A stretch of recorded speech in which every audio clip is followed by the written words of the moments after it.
Valentine's Day is tomorrow. It's not just adults who are thinking about romance. Attention, your teenagers are thinking about it too, or chances are. So Dr. Willough Jenkins, pediatric psychiatrist from Rady Children's Hospital, is here joining us on the floor with more on how parents can talk to their kids about dating and healthy relationships. So first of all, thank you for joining us here on the floor. Thanks for having me back. Very important conversation, but what is age appropriate? When do we start bringing this topic up? I think it's important that by middle school you start having these conversations, because even then kids will start dating and have a boyfriend, have a girlfriend. So it's important to get them early. Okay, so how do we bring this up without immediately shutting them down? Because I think a lot of times this is the last thing they want to talk about with mom or dad. So how do we bring this up that actually sparks a conversation?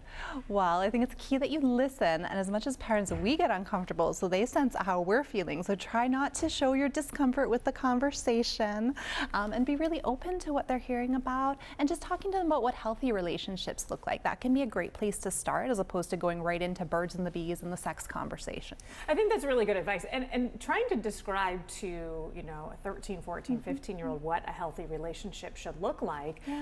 Do we want to let them know what warning signs are, or just maybe how, if when you are finally dating, that should be a relationship that encourages you to be your best? Completely. I think it's both, like making sure that kids know when they're in a relationship they shouldn't lose themselves, they should maintain their interests, they should maintain their friendships, they shouldn't have to give up things to be with a certain person. And with that, warning signs that they might be in a controlling relationship, somebody who's telling them what to wear, who they can hang out with, wanting to look at their phone. Educating your child about some of those warning signs can be really important. Yeah, and how do we get through to them when we're starting to see things that don't look like red flags, warning signs? Maybe we're going through their phones or their iPads and seeing things that, nah, I'm not comfortable with this.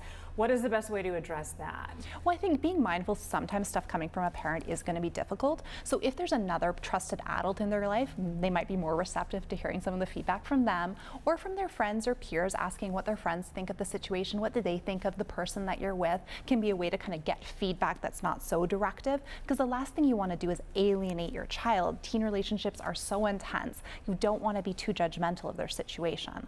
Let's talk about that for a moment, because should they be so intense? I mean, my goodness, I feel like some of these kids are kids, teenagers, even later in the teen years. Should the feelings be that intense, or should we try to help them back off?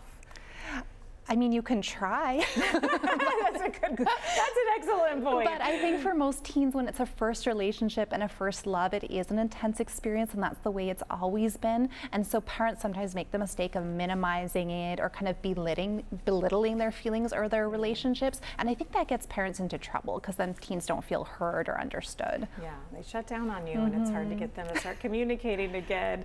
I have a 11 and 12-year-old, and I hope that this conversation is very far away, but chances are it's not. It's probably coming up, especially with online and all of the digital dating and things that's happening too, which we have to take as importantly and ask our kids about as well. Any final points that you want to make to some of our parents that might be listening, or even teenagers for that matter, who might be tuning in? Yeah, it's a bit of a cliche, but I think the reminder that love shouldn't hurt is really important. Teen dating violence and interpartner violence is unfortunately common. 1 in 12 kids is experiencing physical or sexual violence in relationships. So making sure children are aware of that and knowing when to get help and when it's not okay is really key and important. Boy, yeah, that really underlines them. I mean, of course, we get giggly sometimes about the conversation, but we are forgetting that these relationships can be very detrimental, and we need to look for those warning signs. Yes, absolutely. All right. Absolutely. Dr. Willough Jenkins, I always appreciate your advice and your time coming in here and joining us on the floor. Thank you. Thank you for having me. Happy Valentine's Day. Yes, you too.